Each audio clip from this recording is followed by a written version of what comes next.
우리 찾으셨으면 요한복음 17장 17절 한 절 말씀 같이 읽겠습니다. 시작. 그들을 진리로 거룩하게 하옵소서. 아버지의 말씀은 진리이다. 아멘.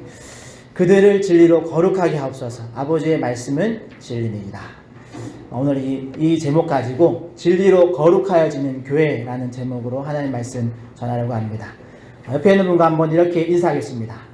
새해에는 하늘의 복 많이 받으십시오. 네, 새해에는 하늘의 복 많이 받으십시오. 새해에는 하늘의 복 많이 받으십시오.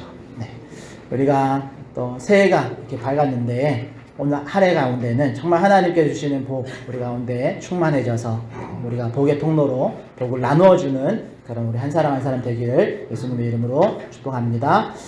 특히 우리 화정충영교회는 제가 와서 또 표로 뒤에 현수막도 붙여놨지만 복이 되어 복음의 통로로 살아가는 그런 교회가 되기를 축복합니다.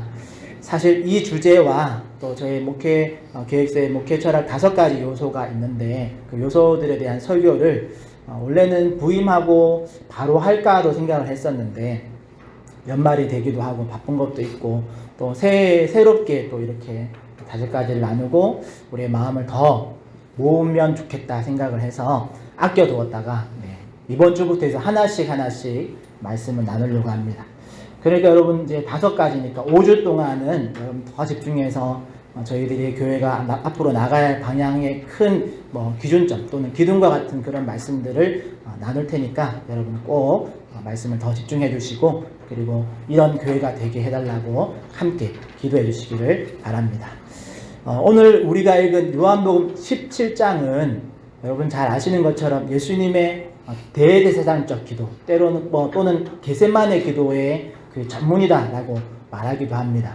예수님이 십자가에 사역 지시기 전날 밤, 잡히시기 전날 밤에 예수님이 제자들과 겟세마네 동산에서 함께 기도하실 때 많은 제자들이 기도의 시간이 길어지자 많은 제자들이 이렇게 잠들죠. 그런데 사도 요한은 요한복음에 마태복음, 마가, 누가복음 어떤 복음서에도 기록되지 않은 그 겟세마네 기도, 예수님이 정말 하나님 앞에서 마지막 날 기도하시는 그 기도의 그 내용을 사도 요한만이 이렇게 오늘 17장 한 장을 다 할애해서 기록해 놓았습니다. 그만큼 사도 요한이 예수님과의 관계나 또 항상 예수님을 따라가는 사실 예수님이 십자가에 이렇게 잡히시고 신문당하시고 그런 자리에 요한이 항상 같이 있었거든요. 옆에 붙어있진 않았지만 아무도 들어갈 수 없는 곳에 들어가서 예수님의 그런 모습들을 많이 목격하기도 했습니다. 어쨌든 예수님께서 그 마지막 날 밤 정말 땀방울이 핏방울이 될 만큼 그렇게 간절히 기도했던 내용이 오늘 17장의 내용입니다. 그래서 그런 상황 그리고 그런 예수님의 간절한 마음 그런 마음을 여러분 생각하시면서 우리 17장을 전체를 한번 쭉 읽어보시기를 추천을 드리고 그 17장의 내용을 우리가 한번 또 특별히 오늘 17절 요한복음 17장 17절이니까 제가 말씀 암송할 때 요 17땡 요렇게 하면 요한복음 17장 17절 되거든요. 그래서 그런 말씀 17절의 위치적인 특징을 확인하기 위해서 17장의 전체적인 구조를 간단하게 정리하면 여러분 성경책 펴고 계시니까 1절에서 5절까지는 예수님이 자신을 위한 기도를 드립니다. 예수님이 본인을 위해서 특별히 영광에 대한 주제들이 많이 나오고요. 그 다음에 6절부터 19절까지가 이제 제자들을 위한 기도입니다. 자기가 이제 곧 십자가를 지시고 죽으시고 부활하고 승천하실 때 이 남겨지는 제자들을 위해서 하나님 제자들을 보호해 주시고 보존해 주시고 이들이 하나 되게 해 주십시오라고 기도합니다. 그리고 20절부터 마지막 26절까지는 미래의 성도들을 위한 기도를 드립니다. 이 제자들을 통해서 나중에 예수님을 메시아로 구원자로 믿게 되어질 많은 성도들 그 미래의 성도들을 위해서 모든 믿는 자들이 하나 되게 해주시고 또 교회가 공동체가 일치되게 해달라고 기도하는 내용들로 구성되어져 있습니다. 그 중에서 오늘 우리는 17절을 읽었으니까요. 17절은 아까 말씀드린 것처럼 제자들을 위한 기도 중에서도 진리로 거룩하게 하시기를 강구하는 그런 말씀이 기록되어져 있죠. 그래서 오늘은 진리가 뭔가에 대해서 그리고 거룩해지는 것이 뭔가에 대해서 우리가 살펴보고 우리가 정말 예수님의 그런 바램처럼 마지막 시대를 살아가면서 정말 진리로 거룩해지는 그런 화정충영교회가 되기를 소망해 봅니다. 그래서 가장 먼저 진리란 뭔가 좀 생각해 보려고 하는데요. 진리란 당연히 오늘 본문에서 정의해 놓았죠. 하나님의 말씀이 진리입니다. 그리고 예수님께서는 요한복음 14장 6절 말씀에 보면 내가 곧 길이요 진리요 생명이다 라고 이렇게 스스로를 정의하셨죠. 그래서 예수님 이꼴 진리라고 이렇게 공식으로 말해도 틀린 말은 아닙니다. 그런데 이렇게 진리는 말씀이다, 진리는 예수 그리스도다 라고 이렇게 공식화만 해놓으면 사실 그 진리의 내용을 이해하기는 조금 어렵습니다. 진리는 예수님이야, 진리는 하나님 말씀이야 이렇게만 하면 근데 그 진리의 내용을 우리가 조금 이해하기 어려워서, 그래서 조금 더 일반적인 의미로 진리를 생각해 보면, 일반적인 세상에서도 말하는 진리는 어떤 그 뜻을 갖고 있냐면 영원히 변함이 없는 진정한 이치를 진리라고 합니다. 세상 사람들도 영원히 변함이 없는 진정한 이치, 절대로 바뀌지 않는 어떤 이치에 대해서는 진리라고 말한다는 거죠. 그래서 성경이 말하는 진리란 결과적으로는 인간이 구원받을 수 있는 영원히 변하지 않는 이치를 말하는 거죠. 그게 뭐냐면 인간이 구원받는 영원한 이치, 변하지 않는 이치. 그게 뭐냐면 바로 세상은 또는 사탄은 다양한 방법으로 구원을 받을 수 있다라고 우리를 속입니다. 그래서 때로는 다양한 종교로, 다양한 어떤 중독으로, 어떤 망상으로 사탄은, 또 세상은 우리가 구원받을 수 있다라고 말하지만, 하나님은, 또 성경은 구약과 신약의 말씀을 통해서 죄를 용서받고 구원받는 유일한 방법을 말씀해 놓으셨습니다. 그 방법이 뭐냐면 죄가 없는 생명이 죄인을 대신해서 죽음으로 용서를 받는다라는 거죠. 죄가 용서를 받고 구원을 받는다라는 겁니다. 이게 구약시대에는 하나님께서 이 법으로 죄가 없는 생명을 대신 죽임을 통해서 용서를 받는다는 이 방법으로 짐승의 생명을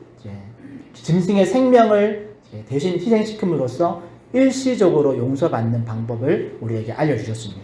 그래서 구약의 많은 제사들, 또 그 제사를 통해서 우리의 죄가 용서받고 하나님과의 관계가 회복되어지는 방법을 알려주셨다면, 신약에서는 하나님의 독생자 예수 그리스도를 십자가에서 죽이심으로 그 보혈의 값으로 인류의 모든 죄를 대속하셨습니다. 값을 치르고 우리가 구원받을 수 있는 유일한 길을 열어놓으셨습니다.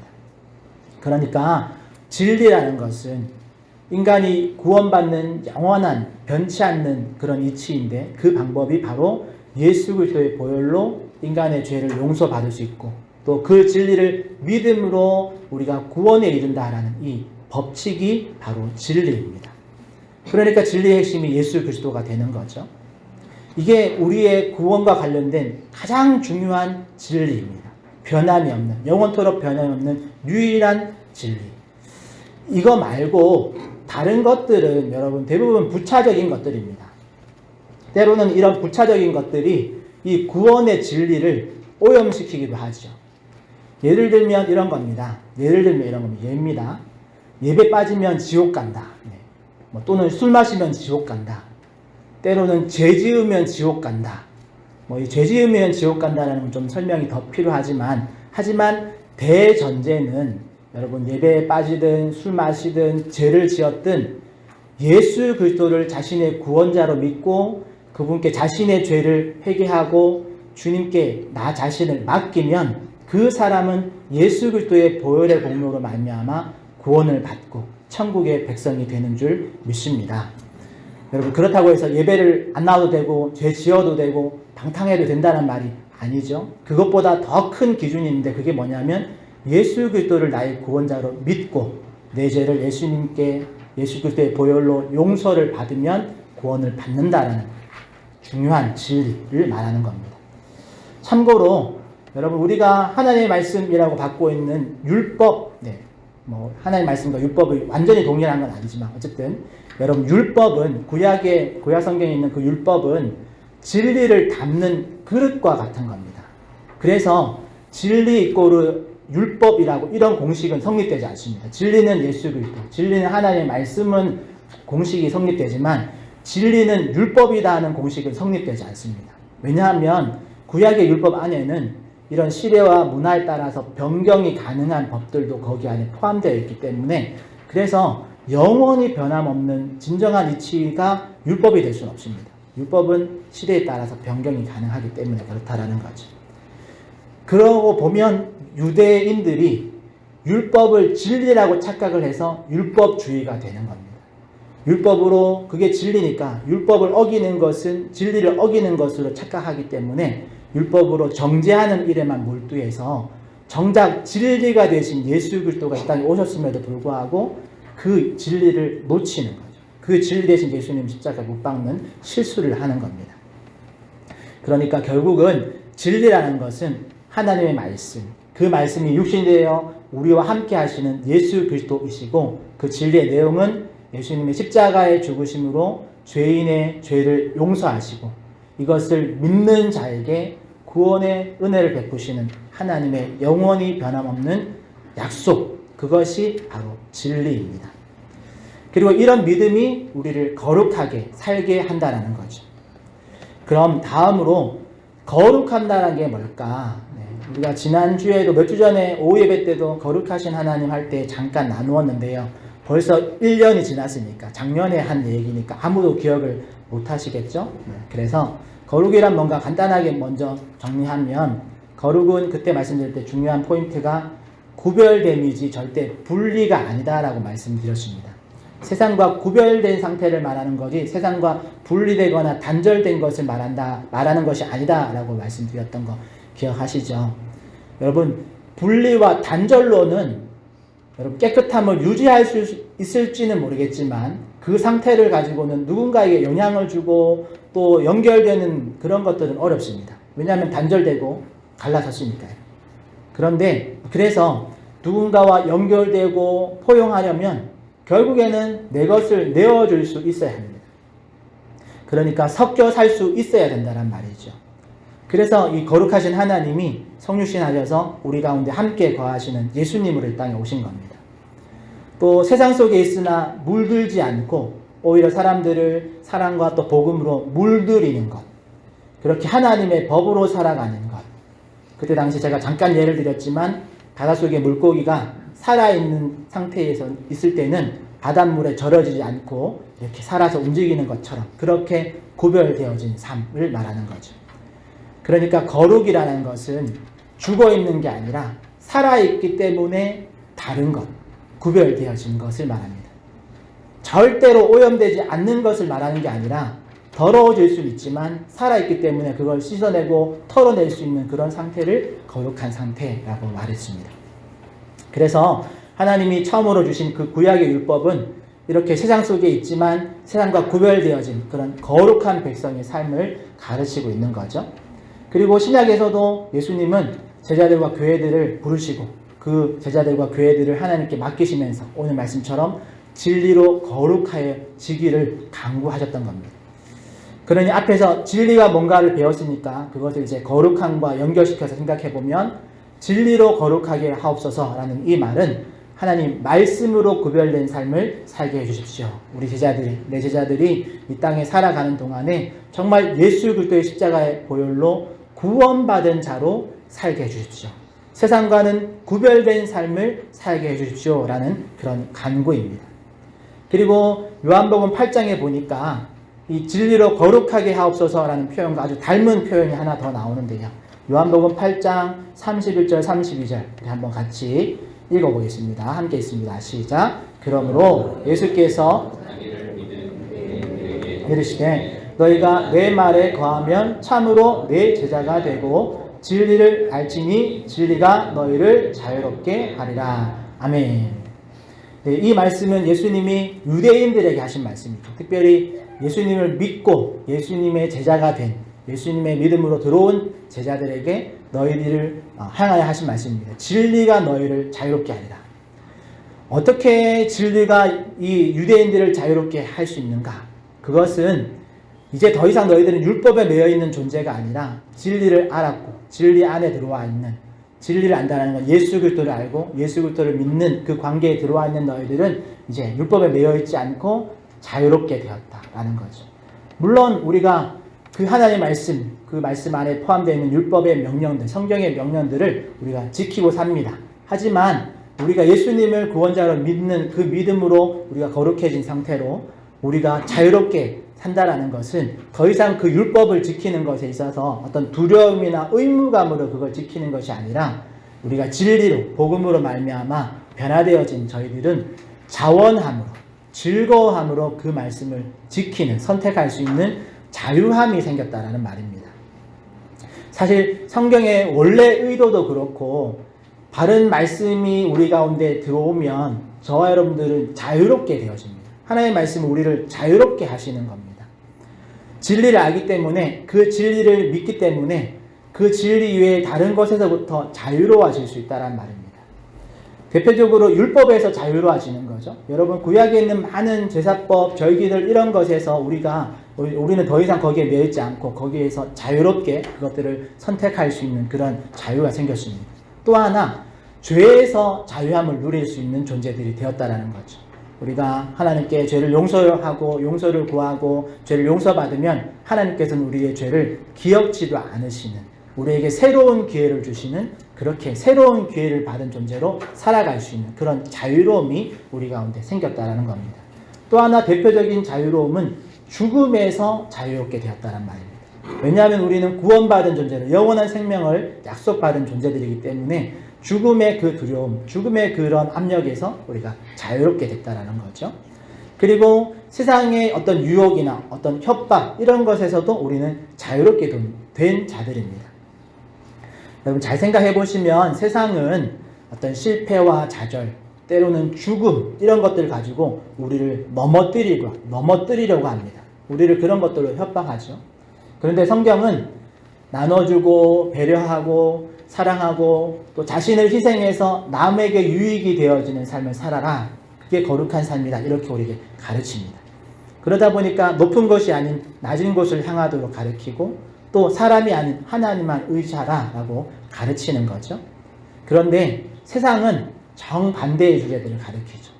그렇게 살면은, 그렇게 나눠주고 베풀고 손해보고 살면 가난해지고 망한다고, 그러다가 그렇게는 성공할 수 없다고, 또 그렇게 살다가 그렇게 살면 가난하고 망해서 죽는다라고 우리에게 협박하고 때로는 우리를 유혹합니다.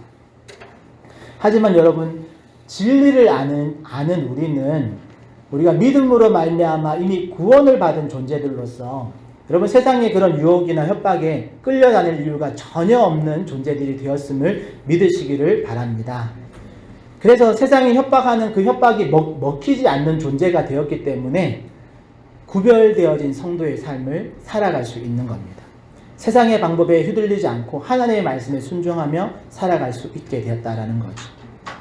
그러니까 진리로 거룩하여 된 성도는 이제 믿음 안에서 자유를 누리면서 세상이 말하는 어떤 비교와 경쟁이 아니라 성경이 말하는 사랑함과 하나됨으로 세상과 다른 방법으로 살아가는 그런 자유를 누리는 것입니다.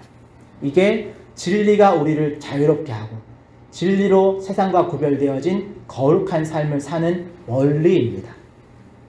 그러면 이렇게 진리로 거룩하여지고 진리가 우리를 자유롭게 하는 그런 놀라운 은혜가 실제로 실현되어지는 순간이 언제일까요?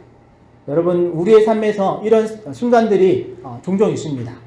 물론 우리가 말씀을 깨닫고 그 말씀이 나를 거룩하게 또 나를 자유롭게 하는 순간은 우리 각자에게 개인적으로 다양할 수 있겠죠. 다양한 순간이 임할 수 있습니다. 하지만 여러분 가장 안전하고 가장 확실한 상태, 그런 상황을 우리가 만날 수 있는데요. 그 때와 장소가 있는데 그 때가 언제냐면 바로 예배하는 자리. 예배할 때 이 하나님이 또 말씀을 통해서 우리를 거룩하게 하고 또 우리가 그렇게 거룩하게 변화되어지는 놀라운 은혜가 임합니다. 왜냐하면 예배라는 그 모습 앞에는 그 예배 안에는 말씀과 기도와 찬양이 이런 요소들이 정말 모두 조화롭게 잘 이루어져 있고 특별히 그 요소들 안에서 하나님의 말씀이 우리를 변화시키는 놀라운 은혜가 있기 때문에 그렇죠. 그래서 요한복음 4장 24절의 말씀에 보면 하나님은 영이시니 예배하는 자가 영과 진리로 예배할지니라 라는 말씀을 하신 이유가 그것 때문입니다. 예배하는 통해서 우리가 거룩함으로 변화되어 줄 수 있기 때문에 그런 거죠. 성령과 진리 되신 말씀으로 우리가 예배할 때에 우리의 모습이 하나님 보시기에 아름다운, 또 세상과 구별되어진 그런 거룩한 모습으로 변화되어진다라는 겁니다. 결국 우리가 바른 말씀이 증거되어지는 그런 예배를 통해서 성도는 거룩하여져 가는 것입니다. 개인의 말씀의 묵상을 통해서도 스스로 깨닫고 변화되어지지만, 그 말씀이 공적으로 선포되어지는, 또 공동체를 통해서 확인되어지는, 또 공동체를 통해서 훈련되어질 때에 우리가 더 균형 있는, 또 거룩한, 건강한 신앙인으로 자랄 수 있다는 거죠. 그래서 우리가 개인으로 하시는 그런 개인 묵상, 큐티의 시간도 좋기는 한데, 개인이 묵상하고 그걸 나누지 않으면, 여러분 자칫 잘못하면 내가 묵상한 것, 내가 어떤 진리로 내가 그걸 붙들고 그걸 공동체 안에서 확인되지 않은 상태로 우리가 믿음 생활을 하면 자칫 내가 복음이 될 수 있는 아주 위험성이 있습니다. 그래서 여러분 개인의 말씀 생활도 중요하지만, 여러분 우리 이 대그룹의 이 예배, 공동체가 함께 드리는 이 예배를 여러분 절대로 소홀히 하시면 안 됩니다. 하나님의 말씀이 선포되어지고 또 그 말씀이 설명되어짐을 통해서 공적인 자리에서 공동체가 함께 그 말씀을 통해서 더 건강한 그런 성화로 또 변화되어져 가는 그런 모습으로 이 예배 가운데 하나님의 은혜를 부어주신다는 것, 여러분 꼭 기억하시기를 바랍니다. 사실 예배 영상을 만들어서 올리는 이유가 뭐냐 하면, 이런 질병이나 때로는 직장의 문제로, 때로는 어떤 특수한 상황에서 공동체 예배에 참석할 수 없는 그런 특수한 상황에 있는 성도들을 위해서, 그 성도들을 섬기기 위해서 이 예배 영상을 올리는 거 아니겠습니까? 요즘은 영상 매체가 전도의 한 방편이 되기도 하기 때문에 올리기도 하지만, 그게 궁극적인 목적은 아니죠. 궁극적인 목적, 영상 예배를 올리는 궁극적인 목적은 우리 화정충영교회 성도 한 분 한 분이 주일날 예배 한 번으로 끝 하지 않고 첫 시간 기회든 수요 예배든 오후 찬양 예배든 자꾸 공동체 예배에 참여하고 관심을 가지고 그렇게 진리로 거룩하여지기를 바라는 마음으로 영상 예배를 올리는 겁니다. 그러니까 영상 예배 올라오니까 공동체가 모이는 그 자리나 그 시간에 안 가도 되지 뭐라고 생각하시면 절대 안 되는 것은 아닌데, 담임 목사 마음이 아프겠죠. 네. 원래는 절대 안 된다라고 말하면 좋겠는데, 여러분 근데 그것도 사실 진리는 아닙니다. 네. 무슨 말인지 이해되시나요?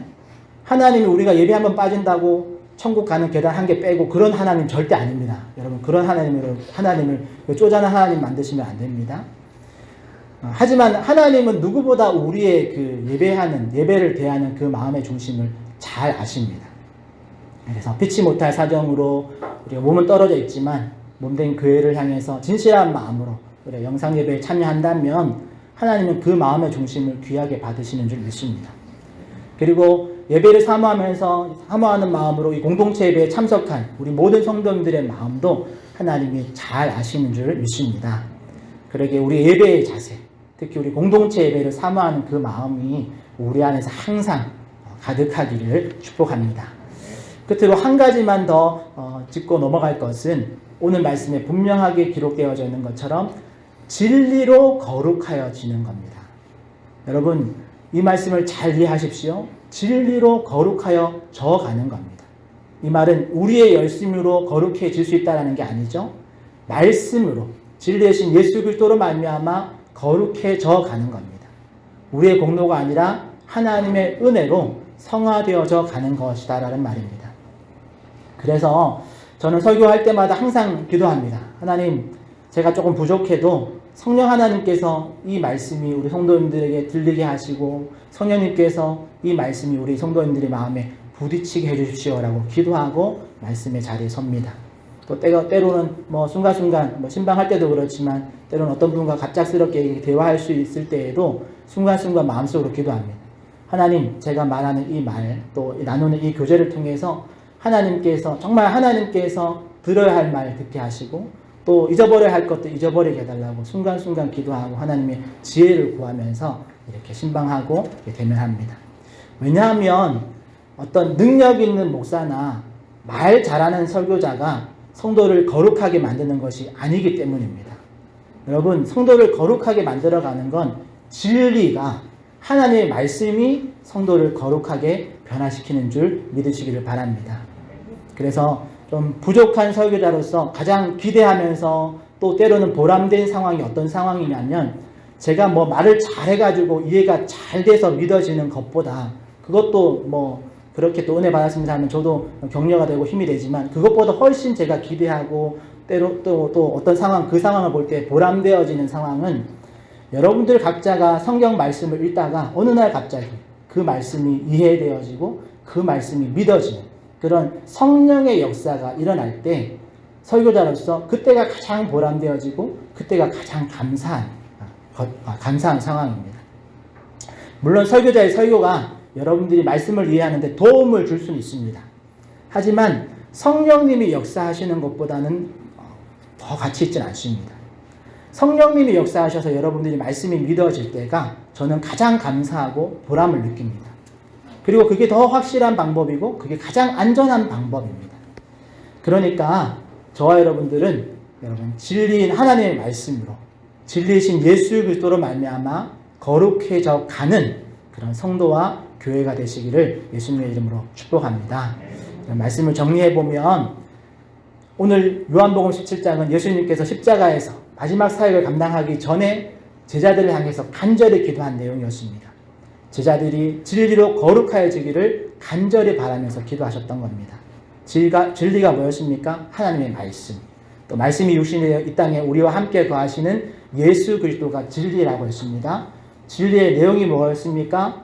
죄로 인해서 이미 죽음이라는 선고를 받은 우리를 위해서 예수님께서 대신 십자가에 죽으시고 우리의 죄값을 다 치르셨다는 것을 믿음으로 의롭다 칭함을 받는 것이 진리였습니다. 그리고 그렇게 구원받은 자로 세상의 방법이 아닌 하나님의 법으로, 하나님의 통치에 순종함으로 살아가는 그런 구별된 삶이 곧 거룩한 삶이었습니다. 그래서 여러분, 하나님의 그 무한한 사랑을 받은 자로서, 큰 은혜를 입은 자로서 우리가 세상을 향해서 사랑의 손길을 베풀고 또 은혜의 손을 펴는 거죠. 그렇게 살아가는 것이 거룩한 삶.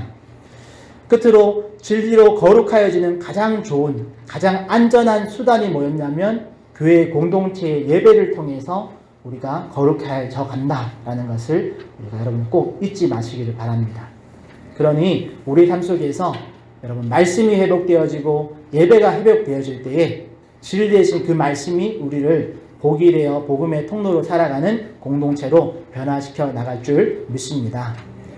여러분, 말씀의 결론을 쓰다가 진리라는 표현을 다르게 표현하면 본질이라는 단어로 번역할 수도 있거든요. 그래서 본질과 관련된 아주 유명한 문장이 하나 있어서 소개해 드리려고 합니다. 17세기 어느 신학자의 표현인데 자막이 있으니까 한번 같이, 요거는 성경 말씀은 아니지만 자막 한번 넘겨주시고요. 성경 말씀 아니지만 그래서 아멘 할 필요는 없는데 한번 우리 마음을 새기기 위해서 아마 제가 종종 사용할 수도 있습니다. 그래서 한번 같이 읽겠습니다. 시작. 본질에는 일치를, 비본질에는 자유를, 이 모든 것 위에 사랑을. 네. 여러분, 이 말씀을 뭐 여러 가지 의미가 함께 포함되어 있지만 여러분, 본질, 진리에는 다른 것들이 끼어들 틈이 없습니다. 그러니까 본질에는 일치, 하나됨으로 우리가 나가야 합니다. 반대로 진리가 아닌 비본질에는 우리가 자유로워야 합니다. 율법주의자처럼 율법이 진리라고 오해해서 비본질적인 것들 때문에 누군가를 정죄하거나 죽이는 일들이 없어야 되겠죠. 여러분, 비본질 가지고 싸우고 갈라지는 것, 그것만큼 안타까운 상황이 없습니다. 여담이지만 작년 12월 31일 우리 윷놀이 할 때 제가 담임 목사로서 심장이 쫄깃쫄깃했습니다. 왜냐하면 이게 승부욕 때문에 심장이 쫄깃쫄깃 생긴 게 아니고, 이분들이 윷놀이 하다가 싸우면 어쩌나 싶어서, 네. 혹시라도 윷놀이 하다가 이분들이 마음이 상하면 어떠려나, 그런 것 때문에 기도하면서 하나님, 이분들 여러분, 그런데 윷놀이뿐만 아니라 여러분, 앞으로 어떤 프로그램을 하든지 여러분, 비본질적인 것에 걸려서 넘어지는 분이 한 분도 없으시기를 간절히 바랍니다. 여러분, 건강한 성도는 진리가 아는 일은 좀 더 넓은 아량이 있는 그런 성도가 건강한 성도입니다. 그래 그런가 보다 하고 넘어갈 줄도 알아야 합니다. 그리고 그러기 위해서라도 이 모든 것 위에 사랑이 우리 가운데 더해져야 합니다. 그래서 여러분, 진리에는 우리가 타협할 수 없지만 우리가 비본질적인 것, 비진리에 대해서는 우리가 자유롭게 열어놓고 또 그것 위에 사랑을 더해서 비본질적인 그게 더 넓어지면 우리가 불신자들 원수까지도 우리가 품고 사랑할 수 있는 것이 그 사람들이 비본질적인 것들로 우리가 싸울 이유가 없기 때문에 그런 거죠. 그러기에 사랑하는 우리 화전충교회 성도 여러분들은 올해는 정말 우리가 더 진리 대신 예수 그리스도로 충만한 한 해가 되시기를 바랍니다. 또 하나님의 말씀을 더 사모하는 한 해가 되시기를 소망합니다. 우리 공동체가 함께 말씀을 나누는 또 이 예배를 여러분 더 사모하는 그런 한 해가 되시기를 축복합니다. 그럴 때 그 진리가, 그 말씀이, 그 예수 그리스도의 능력이 우리를 또 우리 교회를 거룩하게 성화시켜 나가실 줄 믿습니다. 그렇게 예수님의 간절한 바람이 진리로 거룩하여지는 우리 화정충영교회를 통해서 놀랍게 이루어지는 2026년이 되기를 예수님의 이름으로 축복합니다. 아멘. 우리 시간 다 같이 일어나셔서 찬송가 210장